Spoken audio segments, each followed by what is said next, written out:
In 1962, Bobby Vinton had a hit with the song Mr. Lonely. One of the lines reads, "I've been forgotten. Yeah, forgotten. Oh, how I wonder, how is it I failed?" You may not think about loneliness being a serious mental health issue, but it is. It's also a serious physical health issue. Studies undertaken by the U.S. Surgeon General suggest loneliness has the same impact on your health as smoking 15 cigarettes a day. Since our early times here on Earth, humankind has been a social animal, not just for companionship, but actually out of critical need. We need these connections almost as much as we need food and shelter. Ironically, when it comes to loneliness, you're not alone. Many studies have revealed that almost half the population reports chronic loneliness. And it's not without consequence. It can easily create or worsen depression.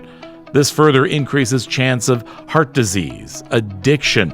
It makes a person much more prone to inflammation throughout the body. It's even been linked with some cancer cells. It's the mental health issue that hides in plain sight. Even about 60 years ago, Bobby Vinton's words, "How is it I failed?" speak to a stigma we put on ourselves that deepens this divide. But there is hope, and you can change things. Lonely in a crowded world, right now on the Mental Health Podcast.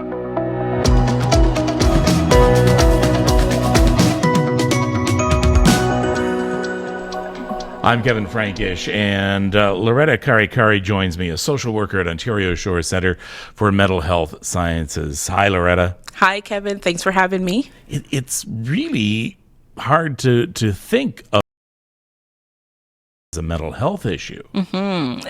It certainly is hard to think about it because it's hard to quantify what does loneliness mean. And for some people, it can mean many different things. During COVID, we hear socially isolate yourself, have your own bubbles. And we're thinking, what does that mean to have your own social bubble? What is really a social life? And I think at that point is when we really started to understand what loneliness means, because we started to see how we were actually physically alone. If you're living alone and feeling that sense of loneliness. And then we started to see what it means to be socially connected and still feel alone.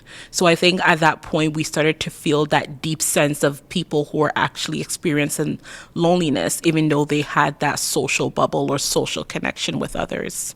Now, we're going to get into what's happening up in that brain of ours during this and what impact it's having on us. But very first thing I want to know, when do you know loneliness is a problem or is just an inconvenience at the time?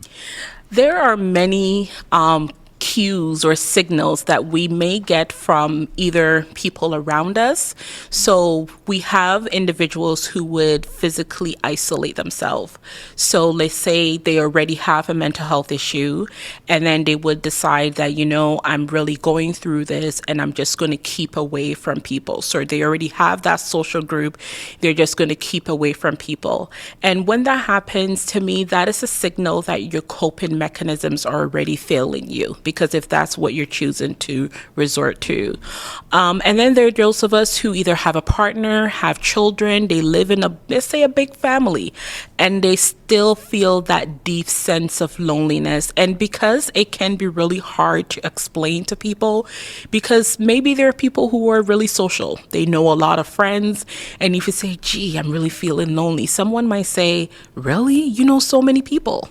And so it could be really hard to convince people per se, and you shouldn't have to convince people, but there are certain cues that can give us. And when we resort to physically isolating ourselves to feel lonely, or those feelings come up, it's really a sign that there are certain things that we're doing, coping with, managing, that whatever it is we're doing, they are really starting to fail us and not working for us anymore.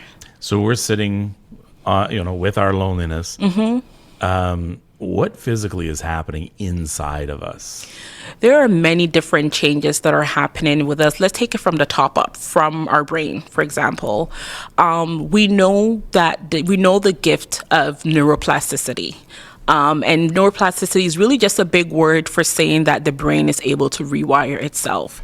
So when we are continuously feeling lonely, having these feelings, because there can be a feeling and it can also be an actual thing in the sense that you're actually lonely, like you live by yourself lonely.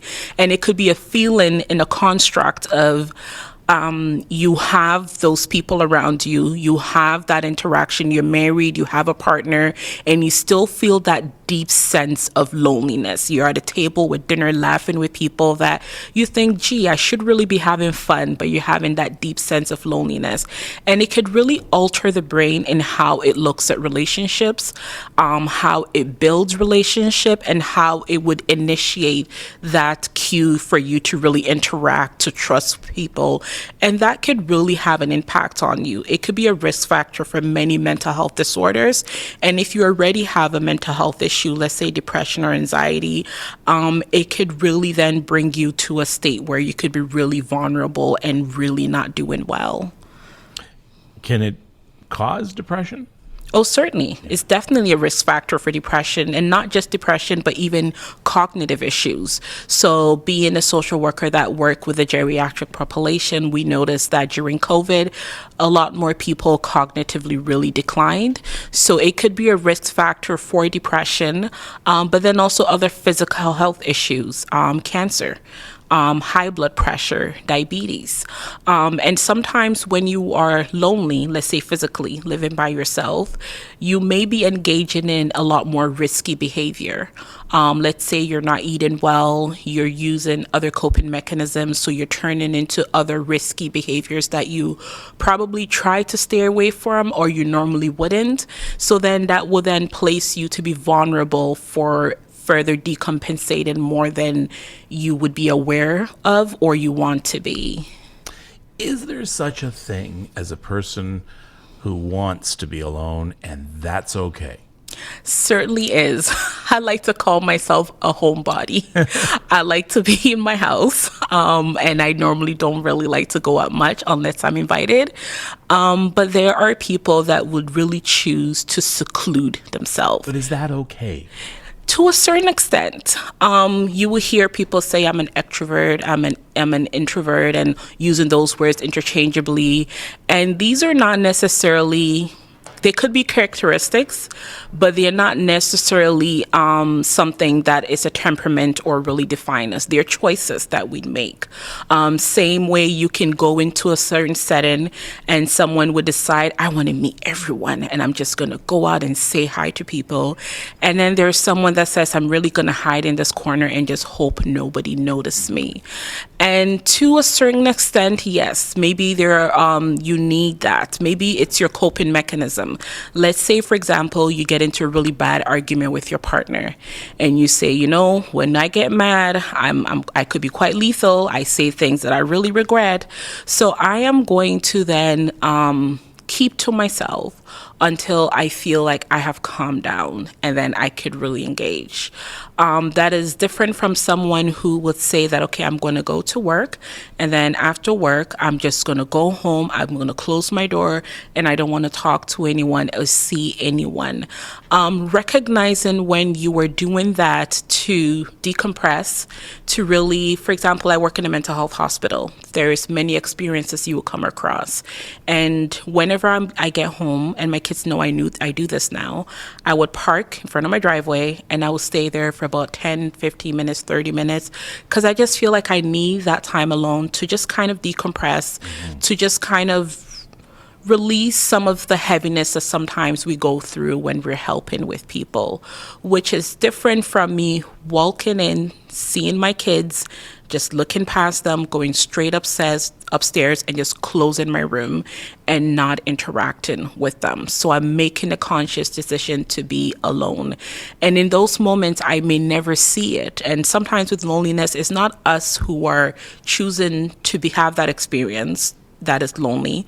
That is when I made choosing in the sense that we're making that decision that I am going to go into a space and I'm going to then remove myself from others. Because sometimes you can't help it, but sometimes we make that conscious decision.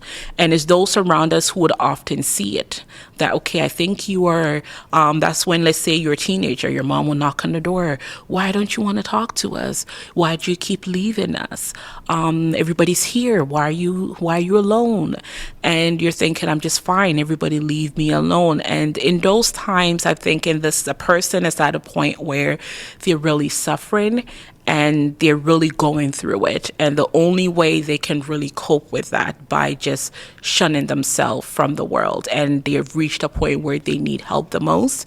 But because we haven't recognized loneliness as such a big health problem, we might think it's just a bad behavior that somebody's exhibiting. Just a teenager. Just hiding themselves away in their room and just closing their door. Because even if you work in an office area and one of your colleagues always keep their door open and they close it one day for a couple hours, you're thinking, gee, what are they doing in there? Why are they closing their door? Are they too good to talk to us today? We may never think, okay, maybe they need a moment, and I'm just going to give them that. Because sometimes you do need that. So you're a parent, and how do you know that this is a problem, and how do you know when, yes, this is normal teenage activity? We ideally all know our children. And we know how they cope and how they are and everything. We want to be able to ask them direct questions because sometimes we dance around it. Go in and you're saying, are you okay? They might say, yeah. And then if somebody asks you what is wrong, our natural response be like, nothing. Nothing, yeah. What's your problem? What is wrong with you? It's a defense because they don't want to bring it down to really share. So something you want to share a fact with your observation. So your observation is that you would notice that they will come from school, walk to the room, close the door. So that's your observation. The fact is that you have seen this happen daily for let's say 2 weeks. So I have noticed when you come home from school, you will go upstairs and close your door. I've noticed this happen in 2 weeks. So you share that. You leave that to them to confirm that because you want to kind of play them a little bit because I could be wrong, but I'm seeing this happening because you want to see how they're interpreting it. They could say, I'm really tired. I wake up early. And then when I come, I just want to nap for 2 hours and not talk to anybody. Or they can give you an answer that can let you know that, you know what, I am actually going through some things.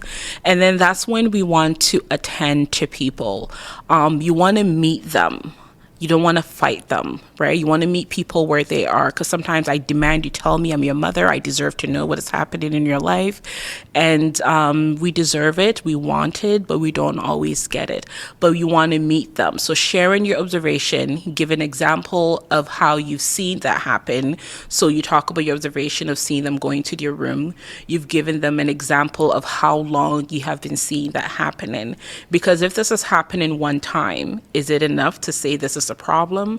But if you have noticed been happening for a week, for 2 weeks, then you want to share with them that I think that I could be wrong, but I'm not sure if this is the best thing. Is there any way we can talk about it?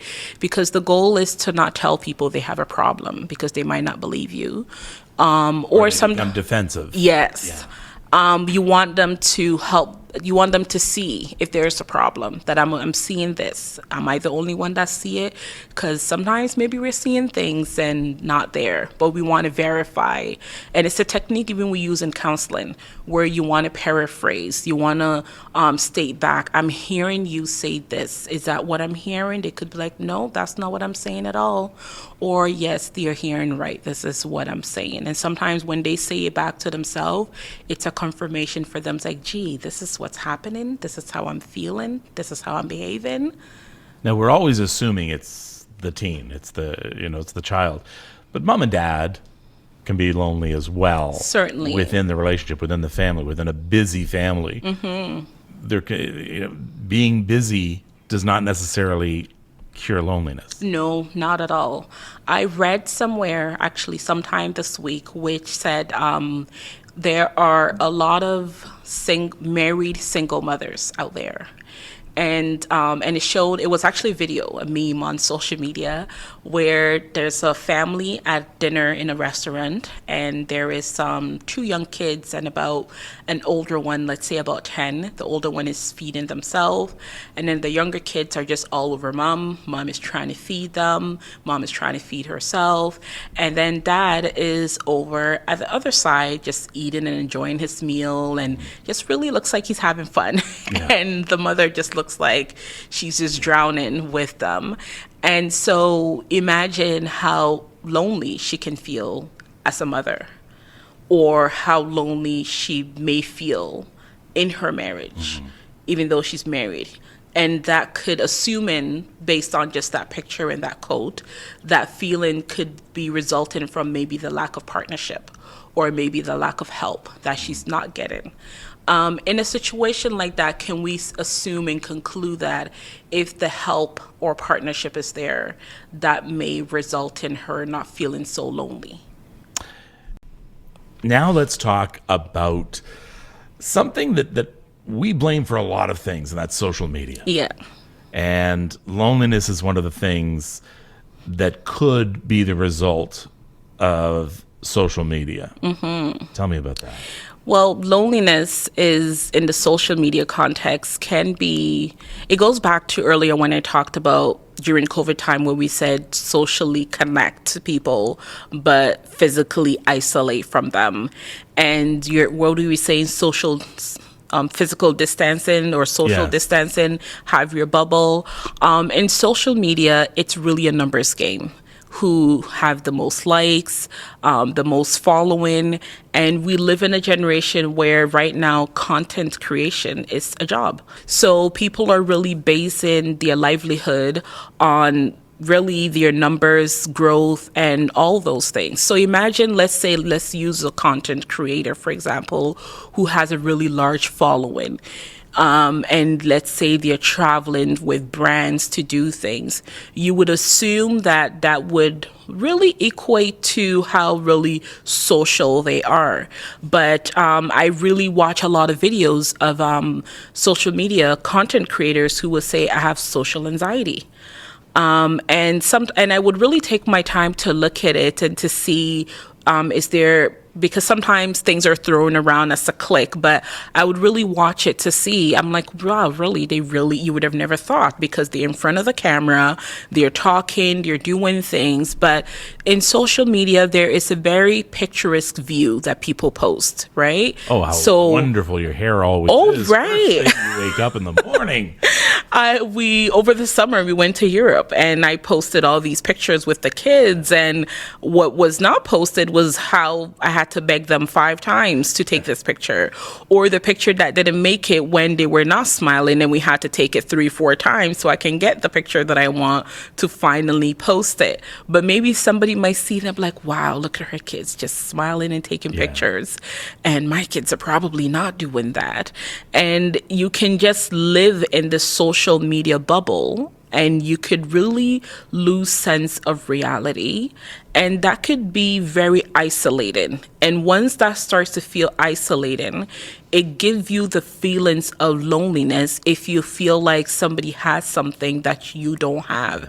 Because when you're starting to feel loneliness, it starts with an isolation, and it could be physical, or it can also be a construct. So physical in the sense that maybe you're seeing the social media, then you go to your room, or you start to feel the isolation that, oh, maybe this person really looked like this, and they're being like this, and it's so isolating for me not to look this way or be this way. And then the feeling of loneliness starts to arise, then it starts to manifest. And it can be really hard to see what social media portray versus what people actually lives are, which is what they're not showing on social media. But there's a lot more younger people that are now on social media. So there are people who are already growing. They're trying to navigate life and experiences, who already haven't developed the skills that they need to cope with what is being presented to them. And they're then essentially trying to navigate this social media world on their own compared to even an adult. Let's say my age, I'm in my late 30s. So you would assume I have life experience, I have some wisdom to be able to navigate some of these nuances. But there are times where I'll look at certain things and I'm like, gee, I'm on a personal weight loss journey.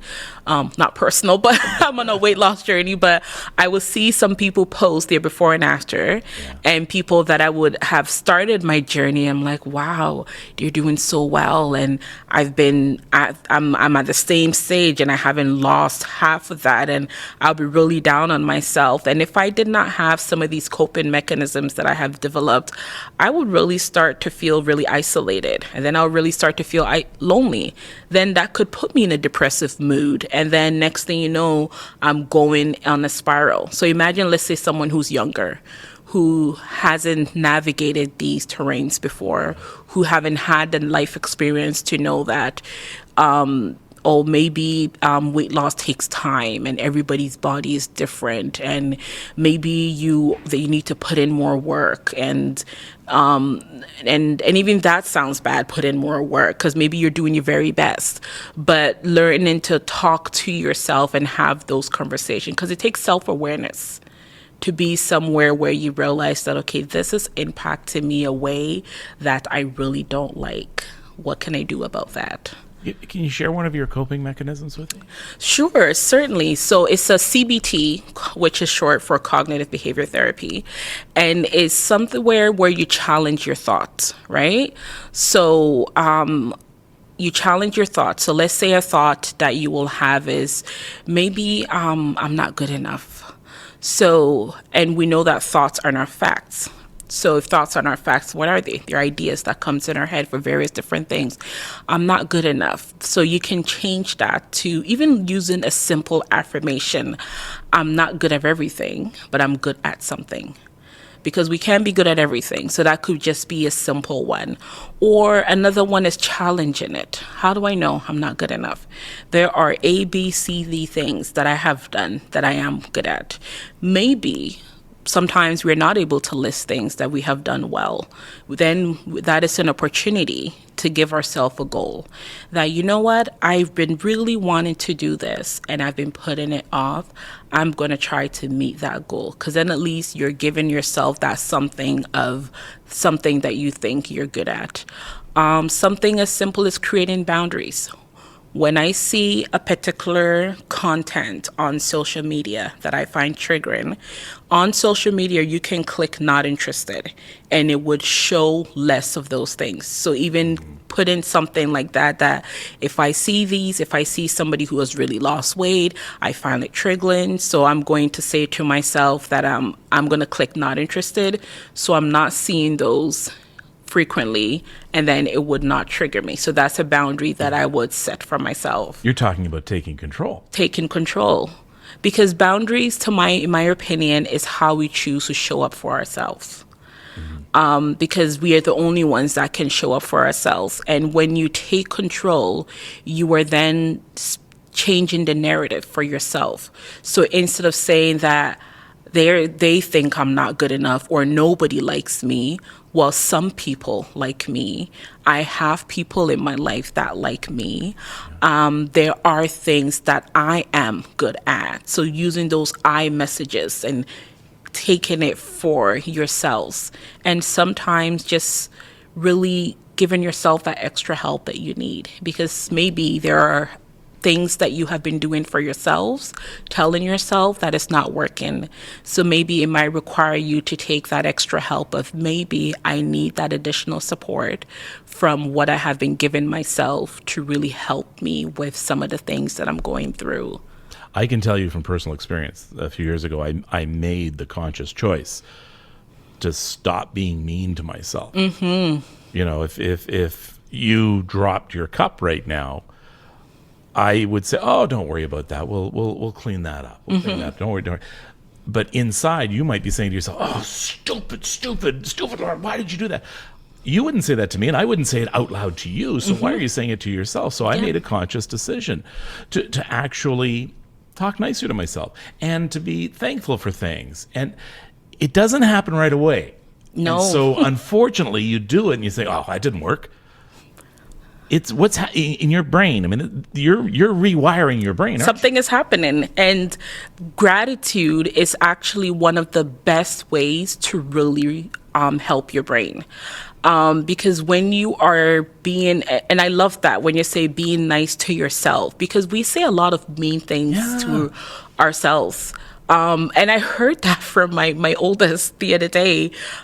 He had a game. He plays soccer competitively, and he gets there with no shin. He's like, "How dumb can I be?" Yeah. And I'm like, "Why would you say that?" Because you wouldn't say that to him. No. You know, what are you, dumb? No, you wouldn't say that. So No. why would we say it to ourselves? And I was like, why would you say that? He's like, "I forgot my shin." Obviously, I know. I'm like, it happens. Yeah. And he's very forgetful. So I do keep extra stuff in my car. I'm like, I have extra shin cards because I know that he forgets things a lot, no matter how much time.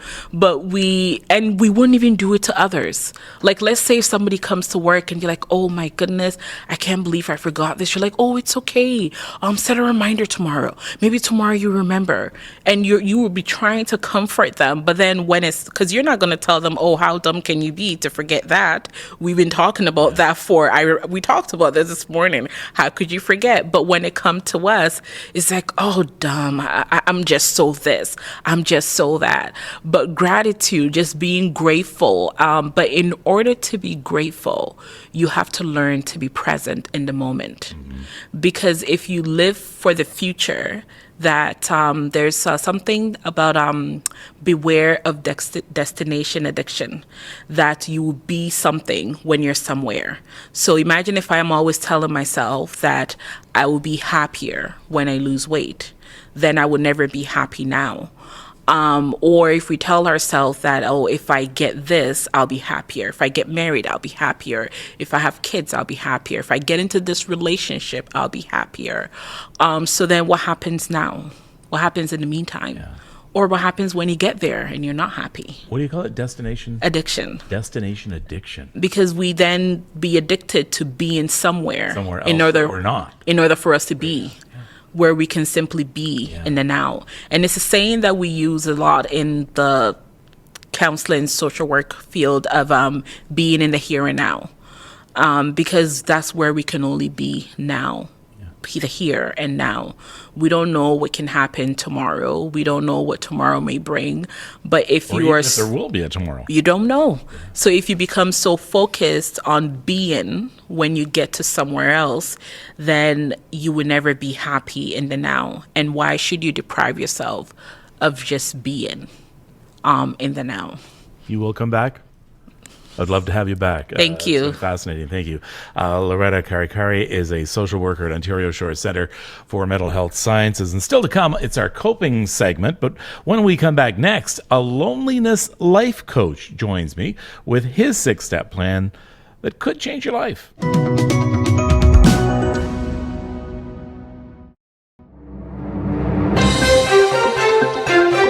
An alarming rise in the number of adolescents being diagnosed with an eating disorder in Canada, according to a new report published in the Journal of the American Medical Association. 60% compared with pre-pandemic, with hospitalizations of mainly young women up just as much since March of 2020.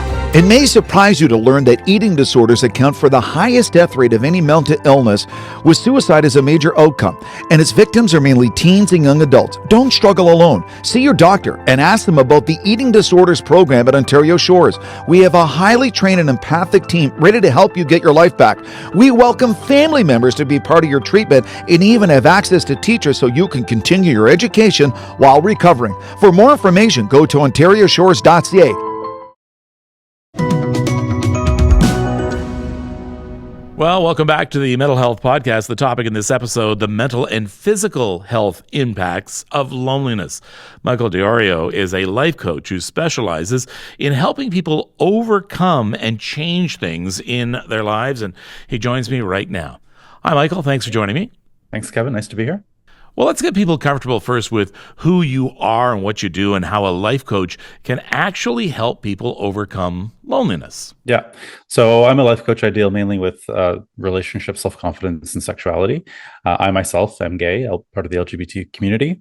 And I work with a lot of people on developing that kind of confidence and sense of self and security that allows them then to go out and connect with others.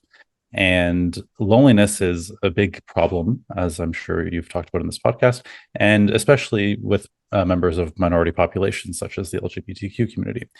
So I've dealt with it extensively myself, even though I am out and I live in a big city. I feel lonely often. It's quite common. And what I help people with is really two things. One, the internal work of the mindset work and emotional work of how to be more of who you are, authenticity, because connection only works if you're being yourself. It's going to be fake if you're trying to be somebody else. And then the second piece of it is the practical, tangible action steps to go out there and connect with other people. And when it comes to those feelings of isolation, loneliness, there can be a whole bunch of reasons. You're right, Kevin. It's anyone who feels othered, right? In my personal experience, it happens to be the gay thing, but you can feel othered in many, many different ways. And so as soon as you kind of feel like you are already out of the main population in one way or another, already it's a higher hill to climb to belong, to feel like you're part of it, right? I like that term, othered. Tell me about that. Othered, basically, in the simplest terms, here's the group of people and the mainstream, if you will, and here's me on the outside of it, not part of it. I am othered. And there's lots of ways we do that. And we do that to each other as well, especially in this very divisive world we're living in now. Us, them, left, right, these people, those people. It's very easy to other each other.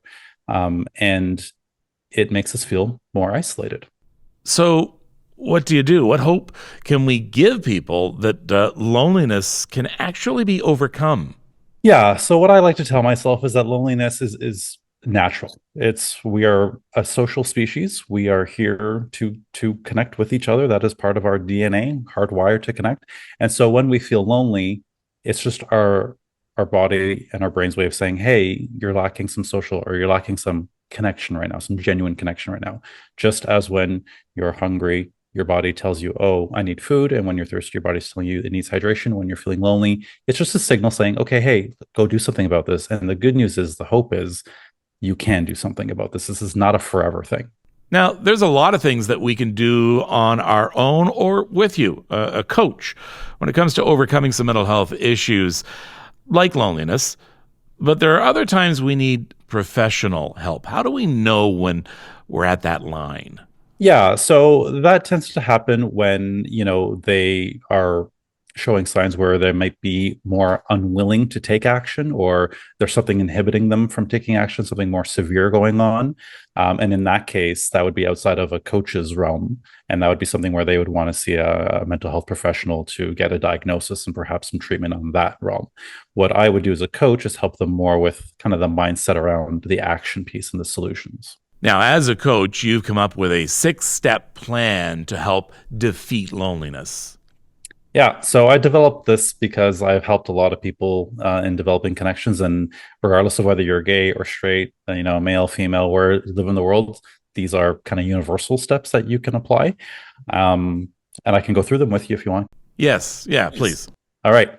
Step number 1, assume responsibility. Okay.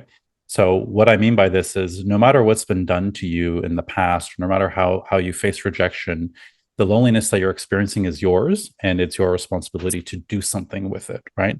And that doesn't mean that you go at it alone. It means, like, you could absolutely, and I highly encourage people to seek help, to talk to people about it, and to, again, destigmatize it. But at the end of the day, it is your loneliness to deal with, and so you have to take the responsibility to do something about it. You can't just sit there and it's not going to magically go away. Oh, for sure. And the tendency is, okay, Michael, step 2. Why is the world doing this to poor old me? And that's a really good place to start, and assuming that responsibility. Yeah, because you can't do something about it if you're not going to own it, right? And again, it's not to say that you haven't been victimized. A lot of us have. We've been rejected. We've been bullied. That's all true.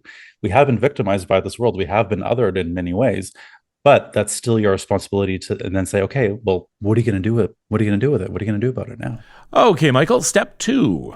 Okay, so step 2 is to get clear, right? So it's one thing to say, yes, I want connection and I need connection, but what kind? What are you looking for exactly?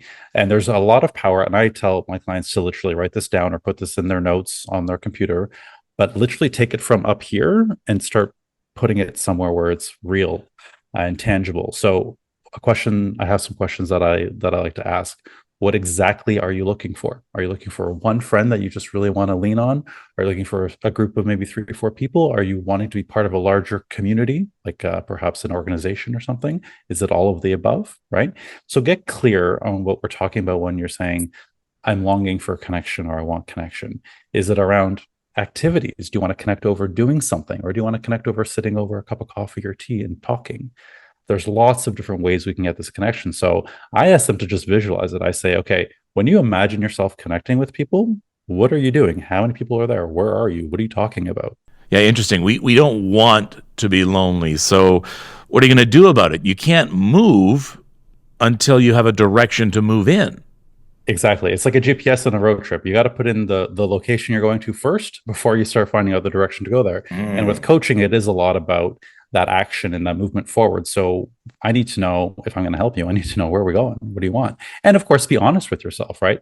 If you don't want to join a sports club, then don't say that. Say, you know what? I'm really not into that. I'm more so like a bookish guy, maybe a book club, maybe a one-on-one chat, maybe a trivia night, those are kinds of things. Well, I can promise you I don't want to defeat loneliness by joining a gym. I'll try something else. All right, next, let's go to step 3. All right, step 3 is looking at your social inventory. So this is when we look at your existing social circle, the people in your social circle, and even the periphery who may already be there that you've discounted, forgotten about, maybe people that you have, had a connection with in the past, but over the years you've just lost touch, which happens in adulthood with everybody. And especially, Kevin, I will say with COVID, people's social circles really shrunk quite a bit. And after that, they really didn't expand for a lot of people. We didn't really go back and say, oh, hey, I haven't seen you in a while. Or I haven't seen you since COVID. We hear that a lot. Oh, I haven't seen you since COVID. So step 3 is really about looking at what's already there. You might want to call it the low-hanging fruit, but we tend to discount the fact that people are already in our social circle. They've maybe been dormant or a little bit latent. Yeah, all the gang at work go out, say, on Thursday night for a drink, and you choose not to be a part of that at the time. Yeah. So a question that I'll have them answer is, who have I lost touch with that would be nice to reconnect with again? And then another one that I love, thinking back to what we answered in number 2, who do I know in my life that may be willing to do this with me? All right. Step number 4. Okay. Number 4 is when we start to do some research. So I will say dedicate 1 hour at least.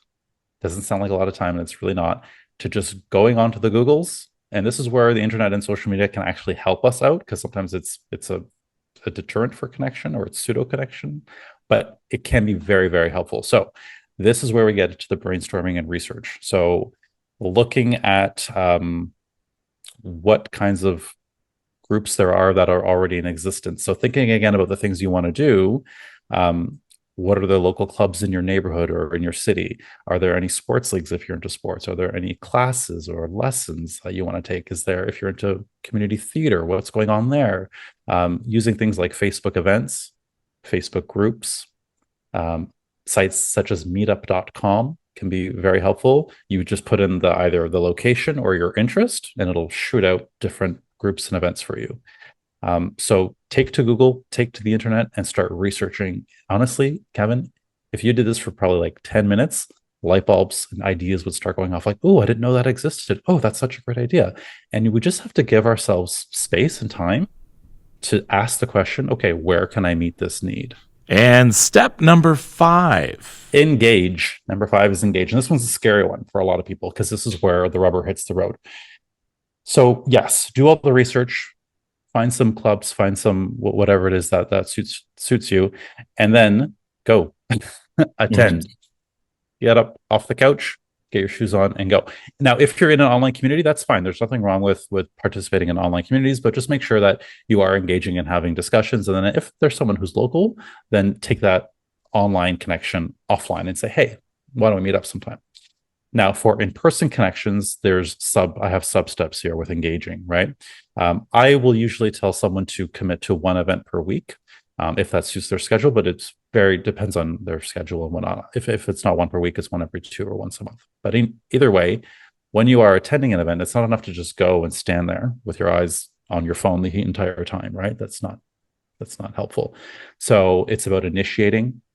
When you're in these spaces, making eye contact, smiling, saying hello. I know people hate small talk. I'm an introvert. I get it. I hate small talk too. But small talk is the beginning of anything. Hey, hi, nice to meet you. What brings you to this event? So on and so forth. This is what builds rapport. And it actually also builds a bit of confidence for you to say, oh, hey, I can do this. I got the hang of this. I know how to do this. And it builds further connection. Yeah, and we forget that one person we may be talking to might have the same fears and anxieties that we do. Absolutely. So we have step 1, assume responsibility. Step 2, get clear. 3, take your social inventory. Step 4, research. Step 5, engage. And now here it is, step number 6. Okay, is to reflect. So after you've gone to this event and you've engaged and talked to people and nurtured those connections, then it's nice to reflect and do this afterwards alone. Or if you have someone in your life, maybe a friend, a family member, a coach, a therapist, counselor, what have you, reflect on this. And here's the questions I have clients answer. In that event, what went well? What didn't go so well? And what would I do differently next time? So don't give up is what you're saying. Persistence. Yeah, you don't just go once and expect to find your new best friend. you gotta keep it up. And going back to that is even persisting in, once you do meet people, if you meet someone, to nurture that connection, talk to them, say, hey, this was really nice. I'd love to connect with you again sometime. Not just going and then leaving and saying, oh, that didn't work. I guess I'm just going to be lonely forever. You don't want to give up. You want to keep trying. Well, let's talk about step number 5. As you said, that's the scariest step. Yeah. So I'll tell you what it is at the core for most people, is a fear of rejection. Yes. And it's the fear that if I put myself out there, I'm putting myself at risk for the very thing that I most fear, which is rejection. It's so much easier to stay home and not put myself in harm's way. I'm using air quotes, harm's way of that feeling of rejection. So what that is people saying, well, I don't want to go out there because what if nobody likes me? Or sometimes, what if I don't connect with anybody? What if I do all this and it just leads me if I'm in the same place? To which I say, you will have to risk rejection to gain connection.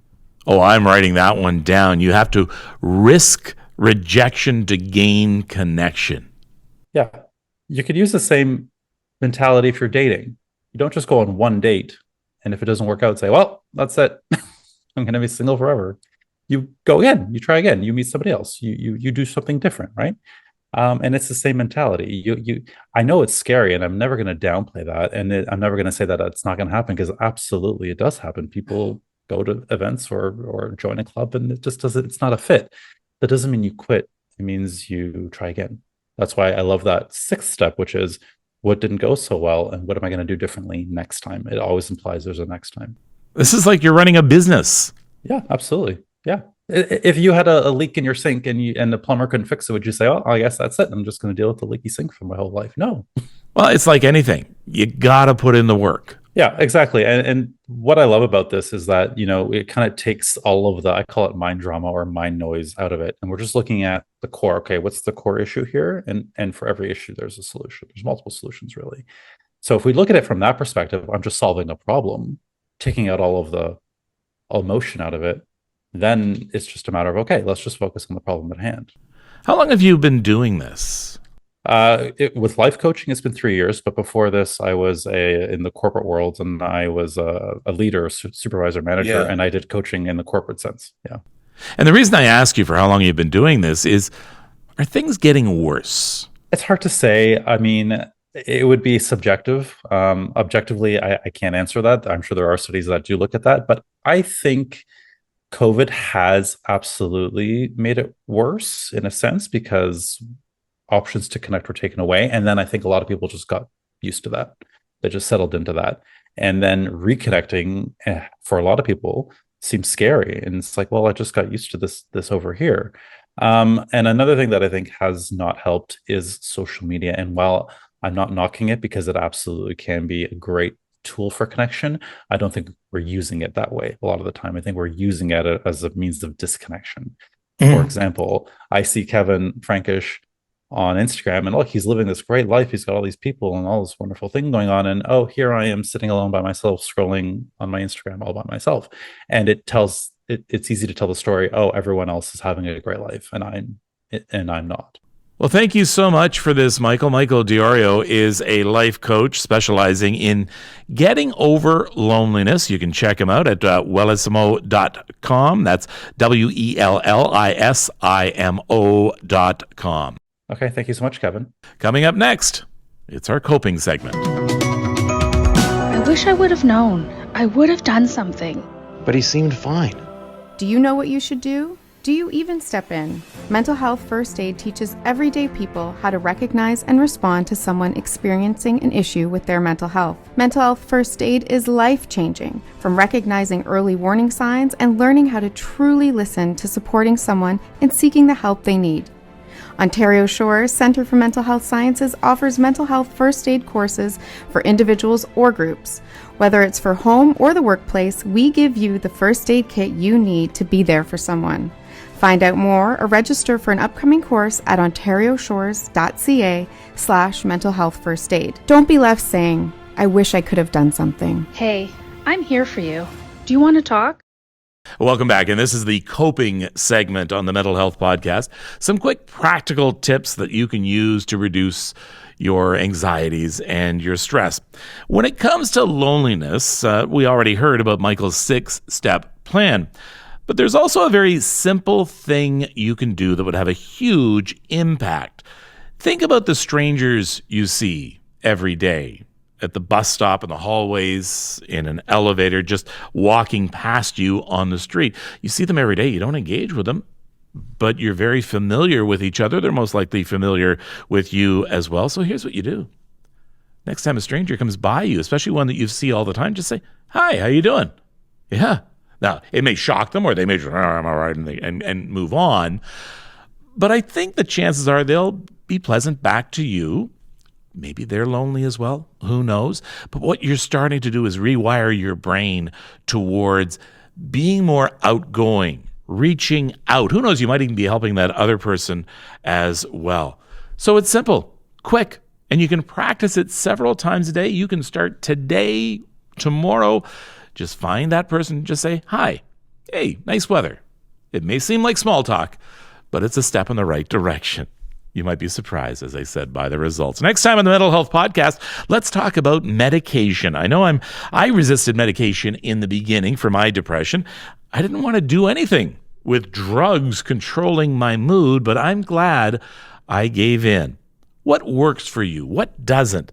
What about the side effects? We'll also talk about vitamins, supplements, even the foods that may help you as well. Mental health and medication. Finding a balance next time on the Mental Health Podcast. Well, thanks for joining me. I'm Kevin Frankish from the Ontario Shores Centre for Mental Health Sciences. Take care of yourself and take care of each other.